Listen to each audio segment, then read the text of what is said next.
Presentamos el espacio de seguridad comunal que le informa y educa sobre temas estratégicos para mejorar la calidad de vida de la población.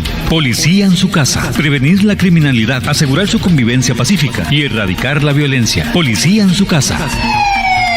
Alianzas estratégicas integrando a los actores de la comunidad para devolver la seguridad a la ciudadanía. Policía en su casa, sábados a las 10 de la mañana por Radio La Gigante, una emisora más del Grupo Actual.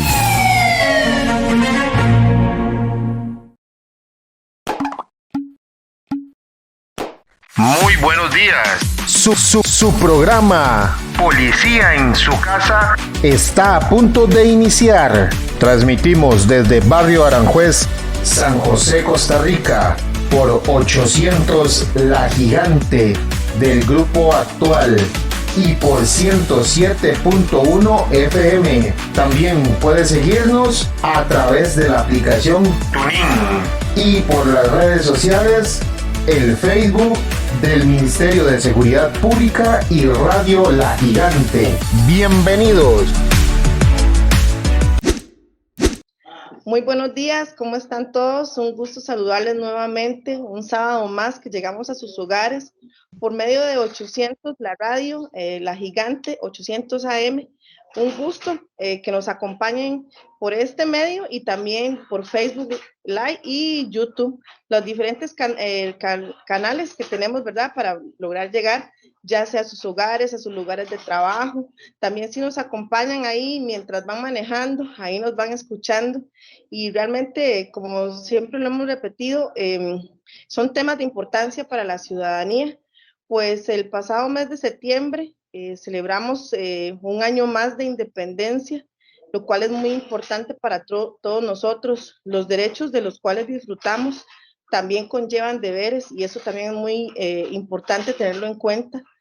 Tenemos derecho a muchas cosas, pero también es una responsabilidad, lo cual nos compromete a ser ciudadanos cada día. Con este mismo tema, el día de hoy nuevamente nos acompaña la compañera Priscila Villegas Arce. Como habíamos indicado, Priscila es historiadora de la Universidad de Costa Rica. Yo creo que el programa pasado estuvo súper riquísimo en información de todo lo que hemos tenido que pasar, ¿verdad? Para poder llegar a este momento en el que estamos ahora, tan importante, y a todos los es importante que como ciudadanos nos informemos de toda esta historia, porque así le damos más valor a todo esto de lo que disfrutamos hoy y entendemos muchos de los procesos que nuestros antepasados tuvieron que vivir para poder llegar a este momento. Entonces, Priscila, más bien agradeciendo nuevamente que nos acompañe hoy el tema que Priscila va a desarrollar, porque yo realmente, como le decía la otra vez, aprendo muchísimo escuchándola, es la construcción de la identidad nacional. Entonces, bienvenida Priscila, ¿cómo está? Muchas gracias, Cintia. Buenos días a todas las personas que nos escuchan. Yo complacida de estar aquí una vez más y poder pues seguir desarrollando estos temas que empezamos la vez anterior y pues que quedaron por ahí sueltos, ¿no? Excelente, sí. Pues de ahí, como le indico, ¿verdad? Ahí la escuchamos. Yo sé que usted maneja muy bien el tema y lo desarrolla súper bien. Entonces, agradecemos nuevamente que nos acompañen por medio de Radio La Gigante 800 AM, Facebook y también YouTube, y por los diferentes canales que muchas veces no utilizamos oficialmente, pero nos hacen llegar hasta sus hogares, trabajos o en cualquier lugar en donde estén. Adelante, Priscila. Bueno, muchas gracias, Cintia. Yo quisiera empezar haciendo como una recapitulación, ¿verdad?, de algunos de los temas que tratamos en la sesión anterior. Nosotros nos concentramos en discutir el tema o el proceso de emancipación, ¿verdad?, que habían pasado las excolonias americanas, y habíamos cerrado justo esta conversación hablando de que ahí era donde empezaba un proceso de cómo imaginar esa formación de los nuevos estados y cómo eso se transformaba materialmente, ¿verdad?, en lo que era construir un país. Entonces, hoy vamos a profundizar un poco en cuáles fueron esos procesos y qué ideas marcan la construcción de la identidad nacional. Básicamente partimos de que la identidad, o sea, generar identidad por parte de un grupo, supone un proceso de creación de imágenes discursivas, ¿verdad? Que nos representen, o sea, que sinteticen la idea de un país. Es decir, que cuando nosotros pensemos en esas ideas que son un resumen de lo que somos, sintamos un sentido de pertenencia, ¿verdad? Pertenecemos a esto, y si pertenezco a esto, pues tengo también las cualidades morales, los valores sociales, los principios, ¿verdad? Que ese resumen supone. La identidad nacional al final es eso, ¿verdad? Exalta nuestras mejores cualidades, y esa construcción de la identidad tiene dos vías. Una, que pretende ser ese resumen, ¿verdad? Que sintetice las mejores cualidades de su población. Y la segunda, que estimule a esa población a una idea de avanzada, ¿no? O sea, de llegar a cumplir esos valores sociales que dan valor agregado, ¿verdad? Al pertenecer. Me refiero a todo esto porque, claro, cuando ya dejamos de ser parte de la corona y empezamos a hablar de una república independiente, bueno, ¿qué es la República de Costa Rica, verdad? ¿Cuáles son las características que esa población tiene? ¿Qué características tiene geográficamente su país? ¿De dónde a dónde se extiende? Empezamos a tener una serie de preguntas locales que necesitamos responder de manera homogénea, es decir, que todas las personas que integren ese territorio se encuentren representadas y relacionadas a esa idea común de lo que es ahora ser costarricense, ¿no? Sin embargo, esa construcción identitaria, como lo entendemos, es que supone un proceso, supone debates políticos, diferentes confrontaciones sociales, también establecer cuáles son nuestras ideas de progreso, de desarrollo, ¿verdad? Cómo incentivar esas ideas a través de la identidad, y además estandarizar esas ideas y principios. Nosotros discutíamos a propósito de esto en la conversación anterior, que todos estos procesos vienen de unas confrontaciones políticas, ¿verdad? O sea, si nosotros decimos, un país se desarrolla a partir de cuánta capacidad de producción de dinero tenga, ¿verdad? O producción material que le genere dinero tenga, vamos a intentar que el perfil de la identidad nacional sea también a contribuir a eso. Cuando hablamos de que somos trabajadores, de que somos pacíficos, por ejemplo, ¿verdad? Todas esas ideas vienen a estimular que las personas actúen de esa forma y que además nos entendamos a nosotros mismos en ese sentido para seguir las reglas establecidas, ¿verdad? Por el Estado, las que se estimulan de eso. Pero, decíamos, las personas ahora tienen que aprender a estas nuevas formas administrativas, desligarse de la idea de que se pertenece a la corona y más bien empezar a entenderse como costarricenses, es decir, fomentar esa identidad local. Entonces vamos a hablar un poco de cuáles son las características y las condiciones que tenemos en el siglo XIX, ¿verdad? Que favorecen a esa construcción de la identidad nacional costarricense y que construyen también, paralelo a eso, materialmente hablando, el Estado como lo vamos conociendo, ¿no? El siglo XIX, para dejar eso claro, es el periodo en donde tenemos este proceso formativo de lo que hoy conocemos como el Estado, ¿verdad? Lo que sucede en el siglo XX más bien es el crecimiento de los centros urbanos, ¿verdad? El desarrollo del Estado en términos materiales, pero en el siglo XIX es cómo centralizar el poder, cómo administrar ese territorio y cómo generar una identidad nacional. Nosotros también hablamos de que cuando Costa Rica se declara independiente, cuando Costa Rica se declara soberana, no necesariamente se declara independiente, ¿verdad? O sea, se declara dueña de las administraciones internas, pero aún no define si le pertenece a un sistema federado, si pertenece a un nuevo imperio o si es independiente completamente, ¿verdad? O sea, si es república. Inicialmente, y como lo habíamos discutido, en 1823 se crea la Federación Centroamericana. Costa Rica decide entonces anexarse a la federación y no seguir la ruta de el imperialismo, ¿no?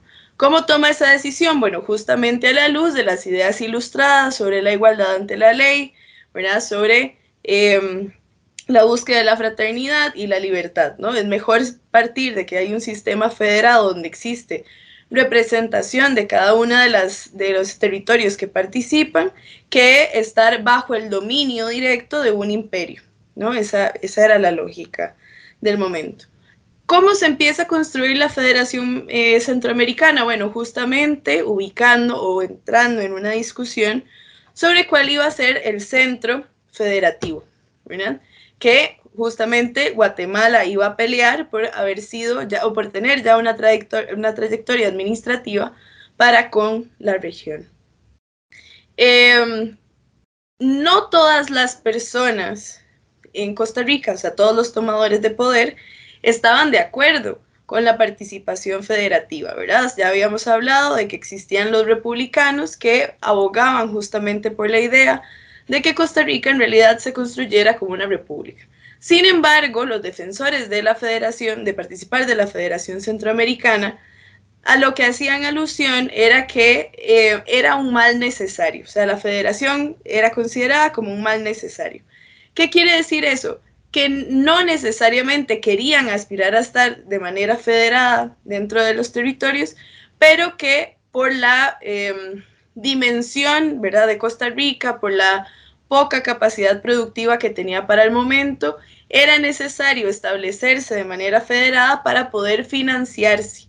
Porque claro, cuando suceden las independencias, si bien superamos el sistema de dominación monárquico, las potencias, que ahora también son estados, buscan generar un nuevo sistema de dominación territorial que en realidad tiene carácter económico, es decir, en la medida en la que dominan los sistemas económicos de los nacientes países, pues tienen una forma de incidencia política más grande, ¿verdad? No necesitan impulsar administrativamente esos territorios, sino solamente controlar económicamente lo que se produce, lo que se compra y lo que se les vende, ¿no? Por lo que estos nuevos países tenían la preocupación de generar instituciones que les permitieran defender ese nuevo territorio, ¿verdad? Estamos hablando tanto de instituciones militares como instituciones legislativas, ¿verdad? Establecer cómo se iba a regular el espacio, cómo se trazaba el territorio, cómo se cuidaban las fronteras, ¿verdad? Y todo este tipo de cosas. De hecho, cuando se están formando los estados es cuando empiezan a surgir en América Latina una serie de profesiones importantes para el Estado moderno, por ejemplo, el derecho, ¿verdad? Por ejemplo, o sea, establecer quiénes son ese cuerpo de abogados que permitieran la ejecución de la ley, ¿no? Pero también estaba la formación o profesionalización de los historiadores que estaban haciendo un trabajo de investigación importante por ubicar las delimitaciones administrativas que se habían establecido desde la corona, ¿verdad?, para poder replicarlas dentro del Estado moderno. Es decir, si ya la corona había delimitado cuál era espacialmente el territorio que correspondía a la provincia de Costa Rica, utilizar esta información documental para legitimar las nuevas fronteras construidas desde el Estado, ¿verdad? Digo todo esto porque hay un proceso de investigación importante, ¿verdad? Se busca ese conocimiento racional que potencia también las transformaciones en las mentalidades durante la construcción de los estados modernos. Para ese momento se crea una ley que se llamaba la Ley Fundamental para el Estado, que lo que establece es que cada una de esas nuevas provincias independientes debía componerse de un jefe de Estado, de una asamblea legislativa y de una Corte Suprema de Justicia, que esas iban a ser las tres instituciones fundamentales que permitieran organizar, ¿verdad?, ese nuevo sistema administrativo. ¿Qué es lo que sucede? Bueno, la federación fracasa por diferentes situaciones. La primera es porque se consideraba que era una estructura, o la estructura federativa más bien, estuvo inspirada, ¿verdad?, en estas ideas ilustradas que incentivaban esa soberanía de las localidades, pero que no lograba, en términos prácticos, sostener esa realidad de manera regional, porque cada uno de los países, los países centroamericanos, tenían realidades muy distintas, ¿verdad?, que no lograban sintetizar en una única forma administrativa. En base a la experiencia que se había tenido con la Constitución de Cádiz, que hablábamos en la sesión anterior, que era esta constitución en donde se establecía el reconocimiento de las élites criollas por parte de la corona, eso quería seguirse reproduciendo dentro de la federación, ¿verdad?, que existiera representación de cada uno de estos países centroamericanos y que eso llevara a buen término la idea de que se estaban contemplando las realidades regionales. Sin embargo, existieron muchísimas disputas por el poder entre Guatemala, Honduras y El Salvador, que al mismo tiempo eran los países que a nivel interno estaban enfrentando diferentes levantamientos y revueltas como producto de las independencias. Ahora, quiero hacer énfasis en la idea de que Costa Rica tuvo una ventaja posterior a las independencias, y era que por la dimensión de su territorio, o sea que era muy pequeño, las élites estaban bastante cohesionadas, es decir, existía un grupo de élite que estaba bastante conectado y tenía unas ideas muy similares en cuanto a las direcciones del poder. Sí es cierto, por ejemplo, que las élites de Alajuela, de Heredia y de San José tenían generalmente encuentros políticos, encontronazos políticos, en realidad, con Cartago específicamente, y San José y Cartago tenían bastantes rivalidades. ¿De dónde vienen esas rivalidades? Bueno, es que Cartago había sido la capital colonial, ¿verdad?, el centro del desarrollo económico colonial, pero que hacia finales del siglo XVIII, inicios del siglo XIX, cuando se empieza a fomentar la producción de tabaco en Costa Rica como un monopolio de la corona, se empiezan a establecer y empiezan a ganar más poder las élites josefinas, que es donde se empieza a producir tabaco, ¿no? Esto es básicamente un enfrentamiento entre nuevo dinero y viejo dinero, ¿no? Viejas élites con nuevas élites que se van formando en esa transición al Estado moderno, que tienen otras cualidades económicas y que empiezan a pensar alrededor de las transformaciones económicas internacionales y no solamente en la producción local. En todo caso, si bien existían estas diferencias entre las élites nacionales, tienen un consenso, tienen una cultura política que les permite entrar en consenso de manera muy rápida. Lo habíamos hablado con este tema de la construcción y organización de las juntas, ¿no? Cosa que no necesariamente se reproduce en el resto de los países centroamericanos. En países como Nicaragua, por ejemplo, donde son territorios mucho más amplios y por lo tanto las élites, existían diferentes grupos de élites conservadoras y liberales, estas élites, en estos dos diferentes grupos, habían construido un carácter social muy arraigado, ¿verdad? O sea, podían disputarse el poder y generalmente esas disputas por el poder se llevaban de manera armada, ¿verdad? Entonces, si las élites no están cohesionadas y entienden, ¿verdad?, que el proyecto de construcción del Estado es un proyecto conjunto, el Estado empieza bastante más tarde, ¿no? Su proceso de construcción estaba entorpecido por estas diferentes riñas y levantamientos dentro de los países. Como esa no era la experiencia de Costa Rica, que tenía más bien la intención de consolidarse muy rápidamente, sus élites también, porque lo que están necesitamos un Estado sólido para que pueda participar de la economía, o sea, de las redes de intercambio comercial internacional, ¿verdad? Entonces hay una prisa por establecer una un consenso social que delimite cuáles son las actividades del Estado para poder participar de esas actividades económicas y empezar a producir y generar dinero, ¿no? O sea, hay que ir un poquito rápido. Era un tiempo, ¿verdad?, que estaba reteniendo esa capacidad que estaba presentando Costa Rica para desarrollarse, el pertenecer a la federación, ¿verdad? Porque las inestabilidades internas de cada uno de los países centroamericanos generaban una mala imagen internacional. Se construían con la idea de espacios problemáticos, había poco interés de inversión, ¿verdad?, por parte de las potencias, y eso es algo que Costa Rica empieza a identificar y por lo tanto empieza a decidir salirse de ese frente centroamericano y más bien empezar a construirse de manera individual. Ahora, esta realidad también es parte fundamental de cómo Costa Rica construye su identidad, porque si en este contexto, ¿verdad?, en el que Centroamérica como región está teniendo una imagen internacional de que es conflictiva, de que es revoltosa internamente, ¿verdad? Por lo tanto, aumenta la especulación sobre esa construcción.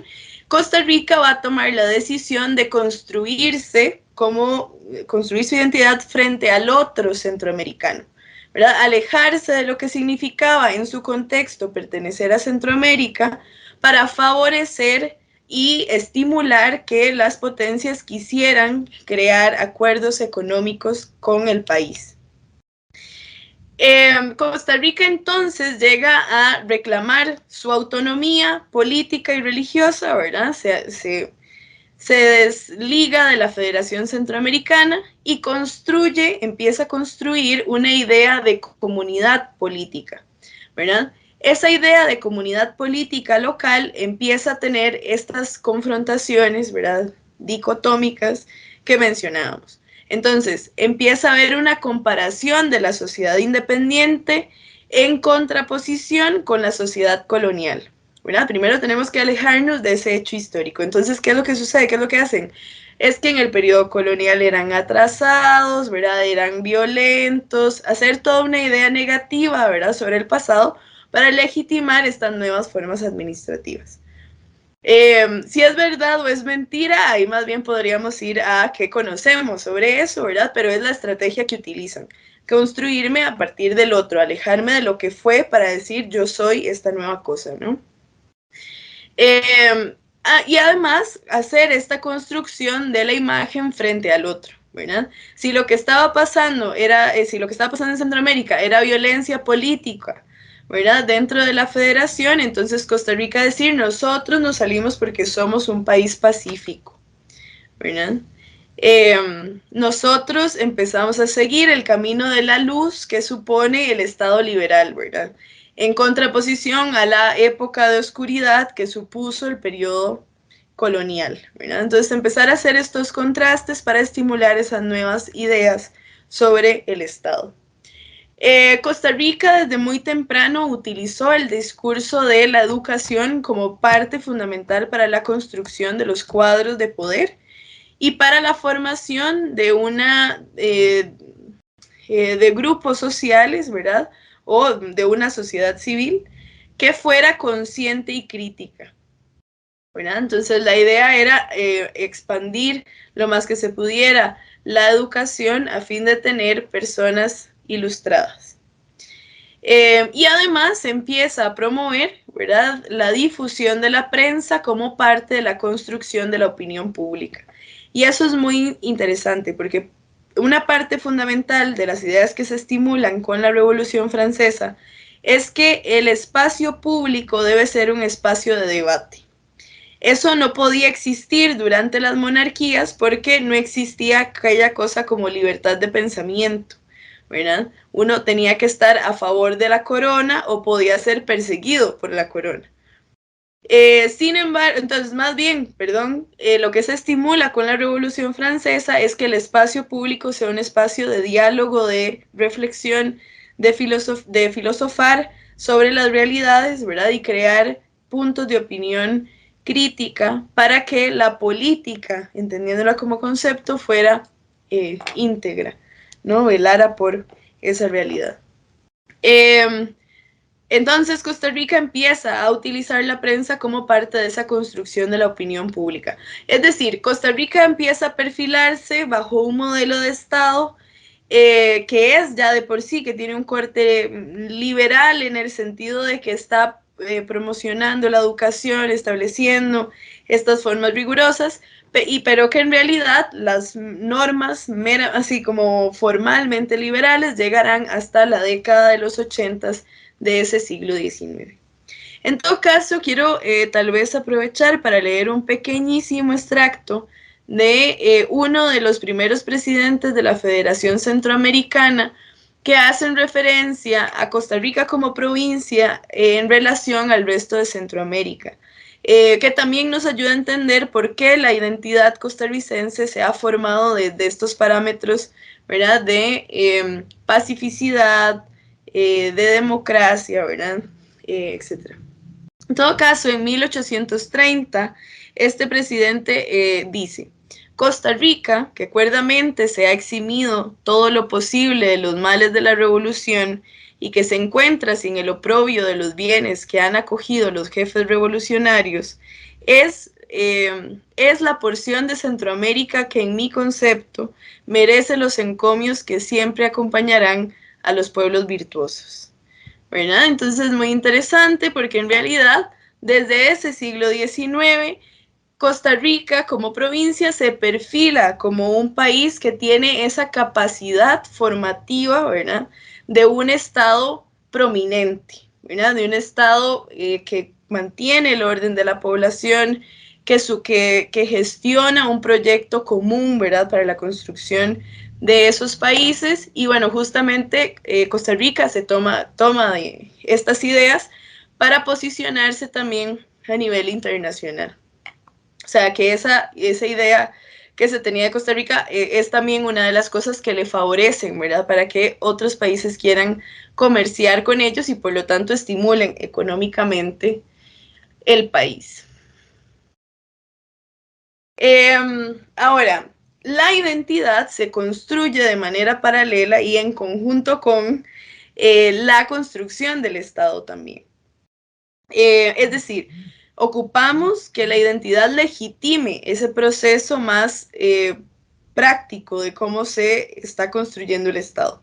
Pero al mismo tiempo ocupamos un Estado que esté de acuerdo con, ¿verdad?, las ideas identitarias que se estimulan. O sea, que no podemos ver una sin la otra, básicamente.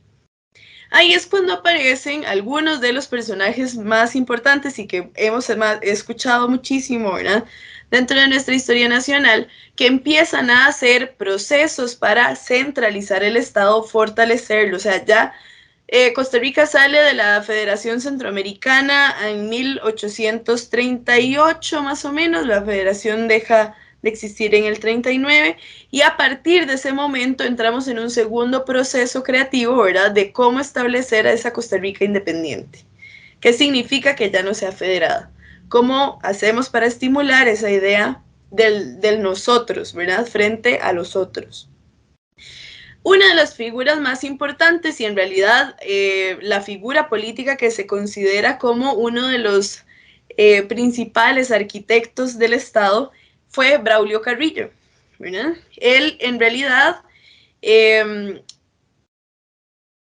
ejecuta su administración de 1838 a 1842 y es quien inicia a establecer los principales atributos de estaticidad de Costa Rica, ¿verdad? ¿Eso qué significa? Empieza a poner orden sobre las actividades administrativas legales y también administrativas en sí mismas. Para este momento existía una ley que se llamaba la Ley de la Ambulancia, que tal vez la hemos escuchado por ahí a veces. La Ley de la Ambulancia suponía que la capital de Costa Rica se trasladaba de provincia en provincia cada cierto tiempo, generalmente cada 1 o 2 años.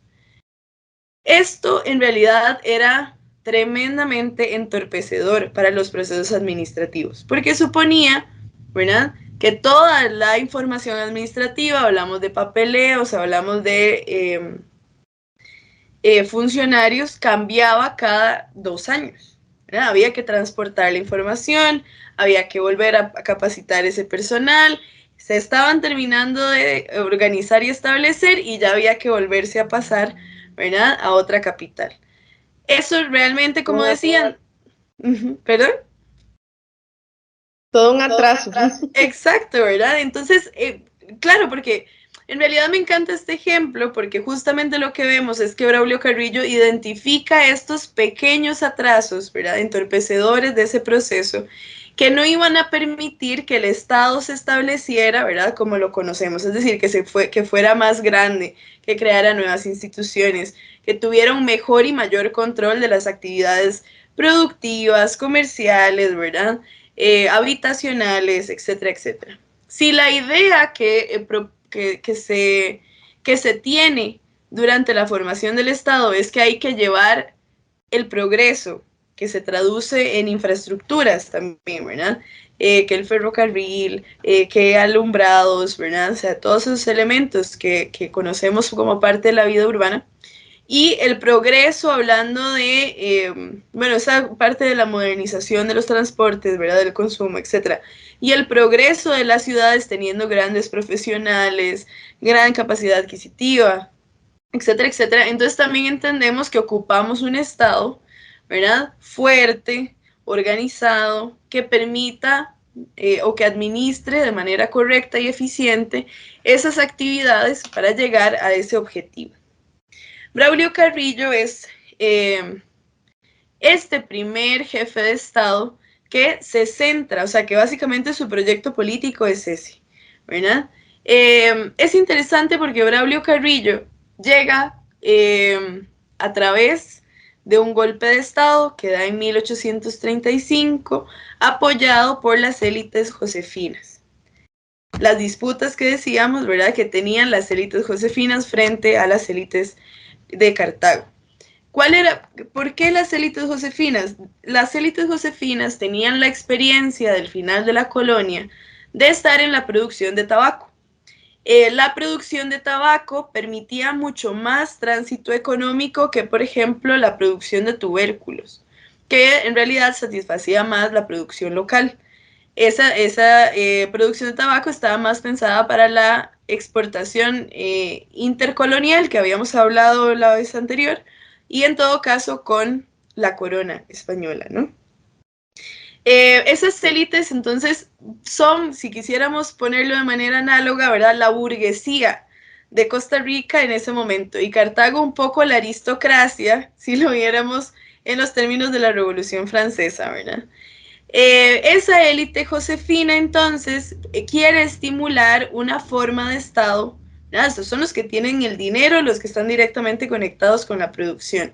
Quieren fomentar un Estado que permita, o sea, que dé las herramientas materiales necesarias para agilizar la economía, ¿verdad? Que el intercambio sea más rápido. Costa Rica para este momento hace intercambios comerciales por el Pacífico a través de cabotaje, ¿verdad? O sea, de Punta Arenas se salían los barcos hacia América del Sur hasta llegar a Puerto y se transportaban básicamente desde Chile, haciendo una conexión, ¿verdad?, ultramarina hacia Europa. O sea, que era un proceso que podía durar meses y donde se filtraban muchas ganancias por tener que pagar transportes, ¿verdad? Desde ya estas élites comerciales tenían la intención de agilizar esos tránsitos comerciales, que dicho sea de paso, ya para este momento existe tal cosa como las discusiones, ¿verdad?, de un canal interoceánico, que es el que ahora tenemos en Panamá, pero que para ese momento se estaba pensando a través de Nicaragua, ¿verdad?, que es también parte, como un paréntesis, de las razones por las que luego vamos a tener a los filibusteros, ¿verdad? Bueno, por las razones por las que William Walker va a querer ser presidente de Nicaragua en realidad. Y que eso será, en este contexto en el que estamos, unos añitos después. En todo caso, estas son las intenciones que tienen estas élites y por lo tanto llegan a apoyar ese golpe de Estado que da Braulio Carrillo, intentando asegurarse que Braulio Carrillo empezaría a regir bajo un corte liberal del Estado, ¿verdad? A velar por las actividades económicas que le favorecían a esta élite josefina. Justamente cuando Braulio Carrillo deroga la ley de la ambulancia, esta ley transitoria de la capital, establece San Juan del Murciélago como capital oficial de Costa Rica, ¿verdad? Y bueno, por ahí viene la Guerra de la Liga, que es una guerra que se da en 1835, justamente disputándose este poder más simbólico y administrativo, e igualmente gana los republicanos, que eran también representados por esa élite josefina. ¿Cuáles son las acciones que Braulio Carrillo entonces estimula? Bueno, su primera y más importante acción fue centralizar las fuerzas militares. Durante la colonia teníamos un sistema de milicias. Las milicias eran pequeños cuerpos militares que se establecían en diferentes regiones de una localidad. Posterior a las independencias, estos cuerpos militares empiezan a ser financiados por los grupos de élites de cada una de las provincias internas. Es decir, los josefinos también financiaban un cuerpo militar en San José, los alajuelenses de la misma forma, heredianos y cartagineses. Eso, por supuesto, que suponía que cada una de los grupos de élites que se estaban organizando tenían la capacidad armada de dar golpes de Estado cada cierto tiempo, ¿verdad? Porque si ellos financian y tienen armas, pueden, ¿verdad?, gestionar estos golpes de Estado. Braulio Carrillo entiende esto de manera muy rápida, ¿verdad?, y busca centralizar las fuerzas militares en un único cuerpo dirigido por el jefe de Estado y no por las élites locales internas.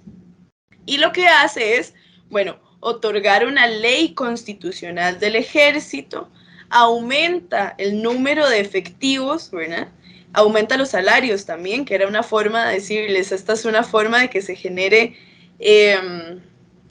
confianza y lealtad, ¿verdad?, por parte de los funcionarios. Empiezan a tener una serie de ventajas sociales, ¿verdad?, por un tema de honor y participación, construcción, ¿verdad?, simbólica de lo que es participar en el ejército. Y hay un aumento también en el consumo de armas, o sea, se invierte en armas. Se intenta centralizar esa institución fundamental, ¿verdad?, que apoya la construcción del Estado. ¿Qué era lo que estaba intentando prevenir Carrillo? Que no le hicieran un golpe de Estado a él, básicamente, ¿verdad? Ni a él ni a los siguientes, con la idea de concretar ese proceso de Estado nacional. Y además, bueno, Braulio Carrillo, justamente en ese primer año de administración, crea una asamblea constituyente, o sea, establece una nueva constitución política en donde Costa Rica se declara libre, soberana e independiente, ¿no? Es el inicio de esa construcción del Estado que ya no es federado, que no está supeditado a un imperio, ¿verdad?, y que no pertenece a ninguna monarquía.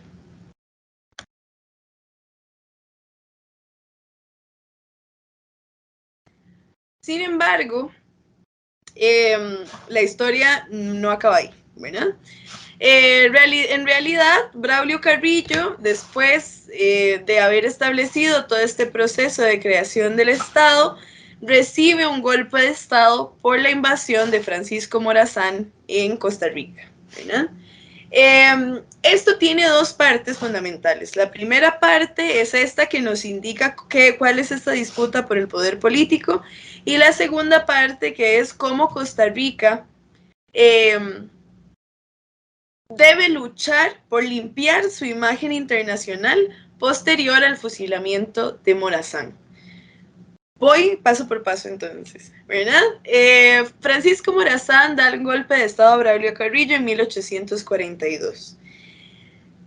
Francisco Morazán era uno de los representantes centroamericanos en esa lucha por la unificación centroamericana. Esto es importante e interesante. Para países como El Salvador, por ejemplo, Francisco Morazán es un héroe, básicamente mártir, ¿verdad? Ya por haber muerto fusilado en nuestro país. ¿Por qué? Porque consideraban y porque se ha reproducido obviamente este discurso de que lo que se buscaba era la unificación centroamericana. Sin embargo, Costa Rica no tenía esta visión de Francisco Morazán porque Costa Rica ya tenía unos cuantos años de estar luchando por la independencia de ese proceso, ¿verdad? O sea, ya no era parte de su intención formar una federación, era ser independiente. Por lo que la llegada de Francisco Morazán, apoyada, eso sí, por las élites conservadoras de la época, ¿verdad? Aquellas élites que estaban en contra de las josefinas, de las cartagineses, principalmente.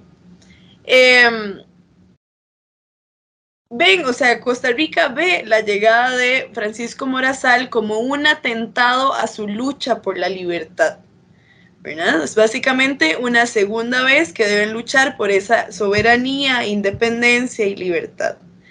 Es esa la razón por la que Francisco Morazán es fusilado en septiembre de 1842, ¿no? Bajo esa idea de que básicamente entorpecía el proceso de liberación que Costa Rica venía desarrollando. Y me gusta hacer énfasis en esto porque Francisco Morazán como figura, como decía, dentro de los imaginarios centroamericanos, tiene estas dos connotaciones, ¿no? Para nosotros se ha construido como la intención de luchar por la libertad y la soberanía. Para otros países centroamericanos fue el entorpecimiento del establecer una federación, ¿verdad?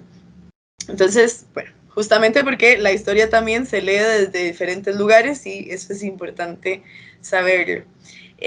Lo que sí sucede es que cuando se fusila a Morazán en Costa Rica pierde o no pierde, pero en ese momento se empieza a hablar mal de Costa Rica, ¿verdad? Se vuelve Costa Rica la referencia de un país violento, donde fusilan funcionarios políticos, ¿verdad?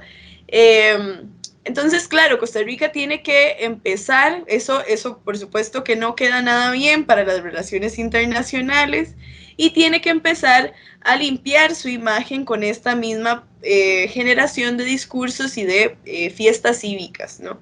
Fomentar la idea tanto nacional como internacional de la pacificidad, la democracia, etcétera, etcétera.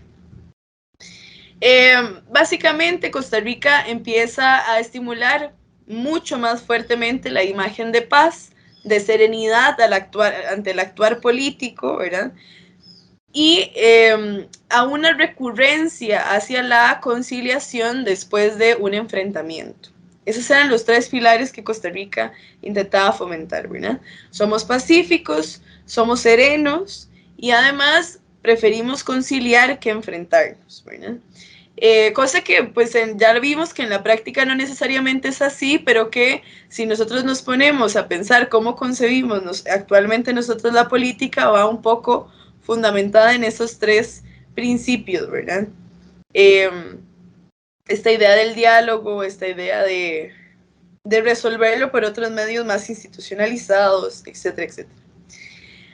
Paralelo a esto, o más bien a las luces de esta situación que posiciona a Costa Rica con muy mala fama para los canales comerciales internacionales, en 1840 es cuando se empieza a consolidar la producción del café, o sea, es cuando se empieza a notar que el café puede ser el producto estrella, ¿verdad? Que coloque a Costa Rica en el mercado internacional.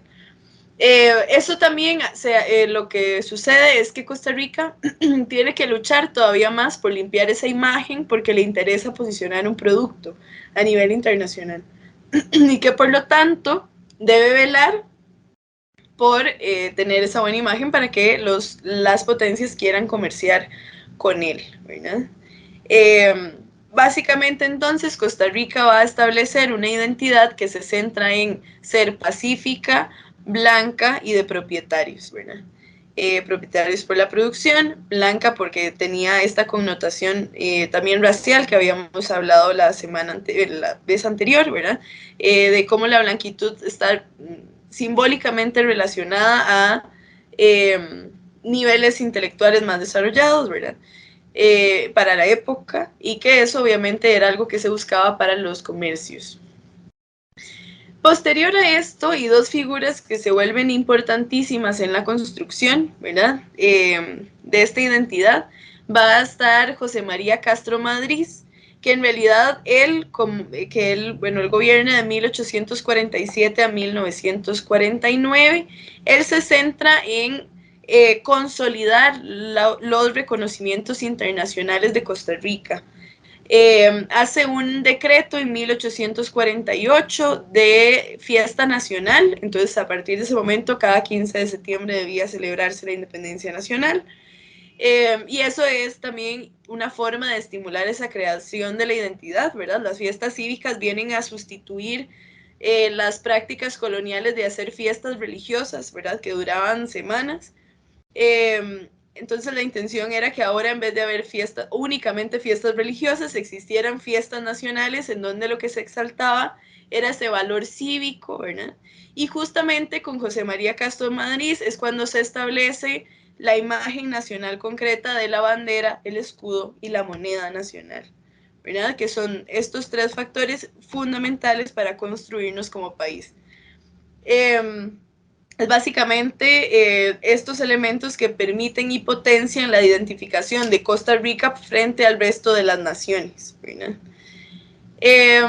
Ya justamente porque la bandera, el escudo y la moneda suponen que hay que sacar elementos gráficos que nos identifiquen con el país, es cuando principalmente se hace uso del café como ese producto fundamental constructor del Estado. Y bueno, es que en términos materiales también lo era, ¿no? Que el café permitiera que el país se insertara económicamente a nivel internacional era justamente lo que estaba permitiendo que existiera un Estado en sí mismo, ¿verdad? Porque ahora podía financiarse, porque ahora podía tener diferentes acuerdos políticos y administrativos con otros países y por lo tanto permanecer libre, soberano e independiente, ¿verdad? Por eso es tan importante el café en nuestra identidad nacional y bueno, en nuestra capacidad económica también. Y por último, tenemos a Juan Rafael Mora Porras, ¿verdad? Que es el que más conocemos y que no solamente debemos conocerlo por la participación de la campaña nacional, ¿verdad? De 1856, sino que además tenemos que entenderlo como un jefe político, como un jefe de Estado que se centró en la modernización de las fuerzas militares, ¿verdad? O sea, Costa Rica para este periodo del siglo XIX es uno de los países centroamericanos que tiene el mejor aparato militar, con armas de la última tecnología existencia para la época, con un cuerpo militar organizado. Para ese momento existía tanto el reclutamiento continuo, o sea, una base militar fija, como el entrenamiento de los sujetos civiles cada cierto tiempo, cada 3 meses, por si se necesitaba que se prestaran sus servicios para el Estado, ¿verdad? Ante la defensa de la patria.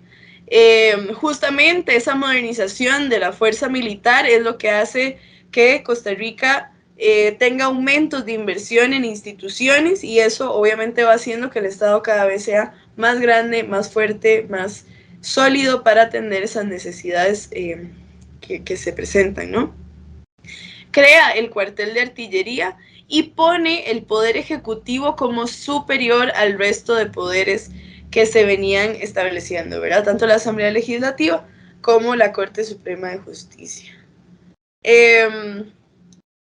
Para con Juan Rafael Mora Porras tenemos también la organización de fiestas cívicas periódicas y se establece la obra material más importante para ese periodo, que fue la construcción del Palacio Nacional en 1855. El Palacio Nacional de Costa Rica es demolido en 1958, por eso muchos no lo logramos conocer, pero era un edificio muy llamativo para este periodo, ¿no? Que se volvía el primer espacio oficial en donde se encontraban tanto los sujetos legislativos como el jefe de Estado, ¿verdad? Intentar de ahora crear también ese centro administrativo. Es justamente todo este proceso, en realidad hacia esta época podemos trazar esa construcción de la identidad, ¿verdad? Entendiendo que existieron diferentes jefes políticos que se enfrentaron a sus realidades de contexto, ¿verdad? A las riñas entre élites, a las realidades de producción económica, a los intereses de insertarse económicamente a nivel internacional, que entendemos también por qué Costa Rica ha trazado esa ruta de construirse como pacífica, como blanca, ¿verdad? Como democrática, entendiendo que en el momento en el que se empiezan a establecer estos discursos de identidad nacional, lo que existe alrededor del país es caos político dentro de cada una de las regiones, y lo que intenta es limpiar esa imagen internacional para colocarse en los mercados internacionales, ¿verdad? Esto está atravesado de una serie de realidades todavía más generalizables, ¿no? Ya estamos hablando de la entrada de esta intención liberal de la concepción del Estado, que lo que busca es modernizarse y progresar económicamente, modernizarse infraestructuralmente, progresar económicamente, y que eso, por supuesto, va a ir teniendo diferentes matices a lo largo del siglo XIX y la entrada del siglo XX, ¿no? Cuando se crea el Estado liberal formalmente en Costa Rica, que como decía es a partir de 1880, usted suele fechar en ese momento justamente por la entrada del ferrocarril, ¿verdad? Que permitía que Costa Rica ahora trazara líneas comerciales directas por el Caribe, que ya no tuviera que hacer todo ese tránsito hacia el sur, ¿verdad? Sino que él fuera dueño, casi que sin intermediarios, ¿verdad? De sus transacciones comerciales. Permitiendo aprovechar mucho más las ganancias del intercambio y estimulando otras partes geográficas del país. En realidad,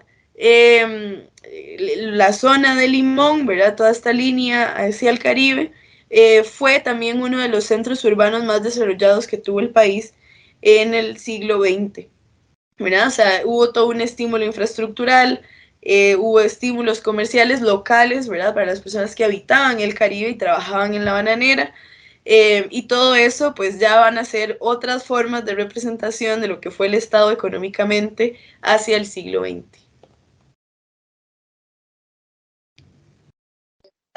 Bueno, otra historia, yo realmente creo que esta parte es muy importante. Yo en esto sí tenía un poquito, una pincelada de conocimiento, ¿verdad? Por ejemplo, bueno, en el caso del golpe de Estado, don Braulio Carrillo, sí no sabía de que a este señor, ya por aquí tengo el nombre, don Francisco Morazán, había sido fusilado. Bueno, veo que fue un evento, ¿verdad? Como que ahí sí tuvo que, lo que usted decía, teníamos que ver cómo hacíamos como para lavarnos la cara. Fue lo que más o menos entendí, ¿verdad? Por este hecho. Pero también entendiendo que, pues, el Señor lo que quería era como un retroceso de todo lo que ya se había pasado, y pues, ¿verdad? Como decimos nosotros, a atravesar el caballo, ¿verdad? Entonces, pero bueno, toda esta información, vea, todo esto, yo considero, Priscila, que uno tiene que aprender las raíces de esto tan importante, lo que decía al inicio, ¿verdad? La historia es lo que nos hace lo que somos ahora, es lo que nos hace caminar en las calles con libertad, es lo que nos hace poder ir a votar, es lo que nos hace poder tener un salario, porque también viene la otra parte donde vienen, ¿verdad?, los derechos, las garantías sociales, que eso no era o sea, no fue que Costa Rica se independizó o bueno, todo este proceso, ¿verdad? Y ya todo estaba hecho. No, esto fueron años de lucha constante de muchas personas que que son los que yo considero importante que debemos estar informados y conocer las raíces. Así como muchas veces nos preocupamos de conocer el pasado de nuestra familia, pues también es importante conocer el pasado de nuestro país, todo lo que conllevó poder llegar a esto que vivimos ahora. Pues sabemos que el país ha atravesado momentos difíciles, crisis como muchos otros lugares, ¿verdad? Sin embargo, hemos salido adelante. Yo soy realmente muy amante de mi país y yo los invito a todos a que se interesen por esta historia. De hecho, yo fui a conocer la que fue la casa de crianza de don Ricardo Jiménez, también en Cartago, por un trabajo de la universidad. Y también, precisamente por eso, aprendí un poquito y yo les soy muy sincera, son cosas que yo antes decía, no me interesa saber, pero uno, al escuchar todo esto, ¿verdad? Y al también a estudiar un poquito, uno llega a entender la importancia de conocer toda la historia y todos los procesos por los que pasamos. Yo le agradezco una vez más, Priscila, de verdad, y creo que bueno, nosotros acá que formamos parte de un equipo, le agradecemos muchísimo. Yo no sé si seguimos, yo creo que podríamos seguir, ¿verdad? Porque como le digo, siento que de aquí, esto es como lo más, como el inicio de la evolución, diría yo, ¿verdad? Porque de ahí viene la lucha ya por derechos y por otras, como le decía, ¿verdad? Lo del voto, lo de las garantías, el trabajo, los horarios, ¿verdad? Que también se establecen horarios en los trabajos, muchas cosas que pasaron, ¿verdad? Que fueron lamentables, pero es importante, realmente es importante conocer esto, Priscila, y entonces, pues, yo me gustaría que continuáramos con este tema y que ojalá que todas las personas que nos escuchen pongan un poquito de atención.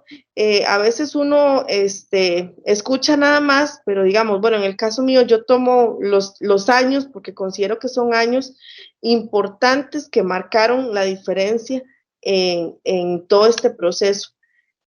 Entonces, agradecerle una vez más, ¿verdad? Y seguimos con la invitación abierta para seguir con este tema tan importante.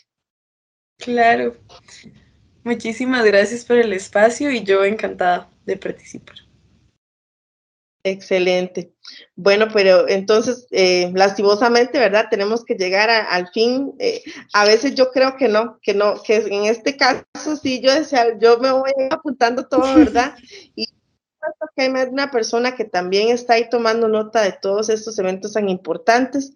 Así que los invitamos a que nos acompañen nuevamente un sábado a las 10 de la mañana por medio de la radio La Gigante 800 AM, por medio de Facebook y YouTube, para hacerles llegar toda esta información de importancia.